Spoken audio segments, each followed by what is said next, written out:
All right, here's the official Robert Jones method. I go in a circle twice around the top, 2 full circles, zesting, zesting, zesting, and then the same at the bottom.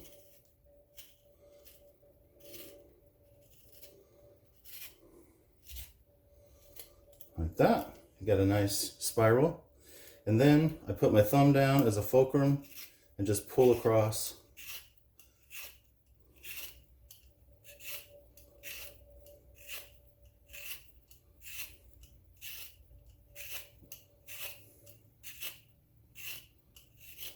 And just like that, you zested the whole orange.